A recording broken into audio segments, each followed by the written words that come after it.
Hello, Virgo. This is going to be your weekly tarot and oracle forecast. If it's meant for you, it's meant for you. We're going to take a look at the energies for the upcoming week, break it down, and let you know how to navigate. So, we are officially in Taurus season, and this is going to slow things down quite a bit, which feels really nice right now. I think that we've been feeling anxious, worried, trying to control things. And one of the best lessons I ever learned from a Taurus actually was to trust the process. And karma is definitely reiterating that message right now that we need to trust the kitty process, right, karma? And so she's kind of blessing the cards here as I'm speaking to you. Now, ultimately, there are other factors that are going to influence us astrologically. And that is, of course, Mars in Leo. So we've got some fire happening. There's definitely going to be moments of patience, and then there's going to be moments of, okay, I got to get up and go. So we're going to pull some cards for you and see where things are taking you. Karma wants to do a little bit of grooming here on camera, but I think what I'm going to do is I'm going to move her. She's not going to like that, but it is what it is. So let's take some overall messages. This is about what energy is grounding you this week. So this card reveals the foundations energy spirit is offering to stabilize and support you. It may reflect where you're gaining strength or where you're being asked to root down. I mean, Karma says that this is her root right here. Oh, she's so sweet. Okay, thank you, Karma Kittens. Yes, okay, you're giving everybody a kitty intermission. Maybe somebody needed some love here. So we're going to put you back over on the couch. Oh, as she hit the camera, pardon me. A little bit of a drop kick to the camera. Oh my gosh, she is so pushy. She wants to come back. All right, we got our little karma intermission. So let's see what's grounding you. Now this deck is the inner child oracle, and I feel like that's necessary because a lot of people are being triggered lately. And so let's see what we need to know. Flow with the rhythm. Okay, get lost in the rhythm of movement today. Maybe this is like an energy that says turn on the radio or your favorite music and just dance. Interesting. And we have here, it is okay to be misunderstood. It is. I think this is what the energy is right now. Perception is not always based on the truth. Be really careful what energy you're starting right now. And what I mean by that is don't get in your own way. Be careful of projection. I understand that it's okay to be misunderstood and to be your authentic self, but at the same time, perception is everything, right? Let's see what else we need to know. I feel like there's more cards we need to explore there. Find your haven. There is a place of wonder waiting just for you. Don't hesitate to move yourself in a new direction. Pull yourself close. Every part of your being is deserving of love. And that's what I mean about the projection. I think that sometimes when people are feeling hurt, they project that on others. It's kind of like the overgiving or the overloving of others. People do that because they want to be loved in return, or they test others because they want to see where they stand or how people feel about them. But at the same time, it's a projection and it doesn't always get the results that are wanted. So let's take a look at what else we need to know here. I'm going to use the Real Talk Tarot for this next question. Basically, what is rising to the surface emotionally? So these cards show what hidden feelings or truth are emerging, especially under Juno retrograde's influence. What are you finally ready to feel, face, or express? Now, Juno is an asteroid related to marriage and relationships. Six of Wands, victory and recognition. Maybe a recognition of what are the feelings deep down.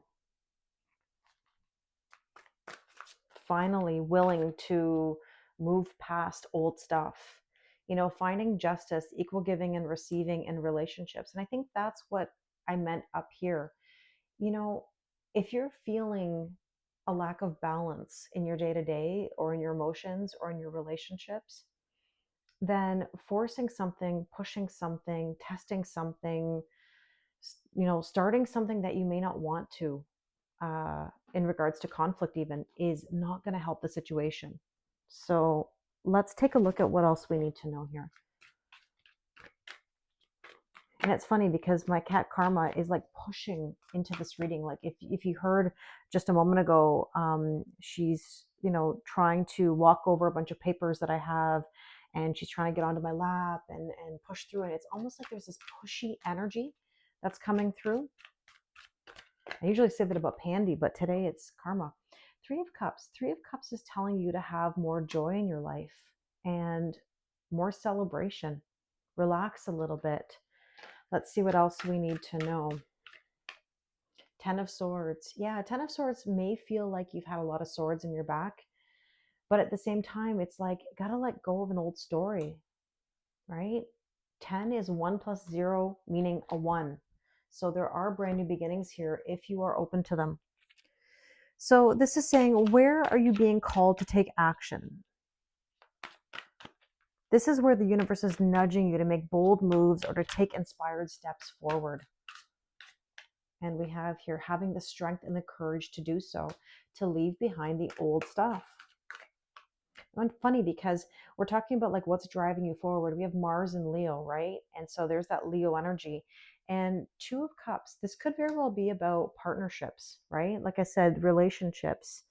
You're being called to take action in your own emotional life, your love life. And here we have the Eight of Wands, manifestation, right? Shooting your shot in regards to your energy, putting yourself out there in new experiences and seeing where it takes you. See, Karma is pushing her way. I can already see it. Yeah, there we go. Okay. I love you, Karma, but no. See, this is my point. Pushy energy. And then, of course, my Virgo tendencies want the cards to be somewhat lined. Oh my gosh. If this is how you're feeling, let me know. All right. What else do we need to know here? And there's that Ten of Swords again. There's the more visual representation of it. So 1010 could be an angel number that you're seeing.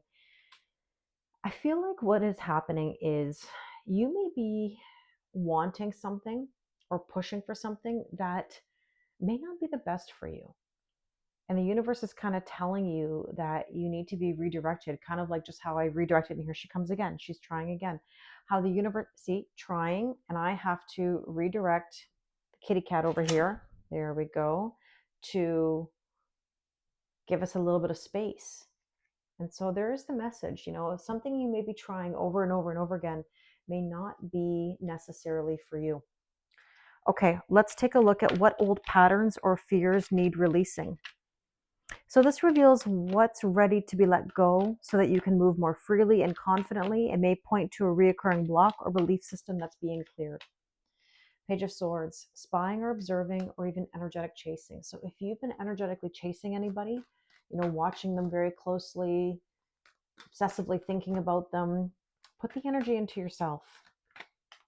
And the Knight of Wands, yes, I understand there's a lot of passion in the pants, but this is an energy that rides in very quickly and leaves just as fast. It's a very hot and cold energy. So you might find that your energy goes from one to the other, and with that, we have here the Ace of Wands. It's telling you to spark new energy in your life.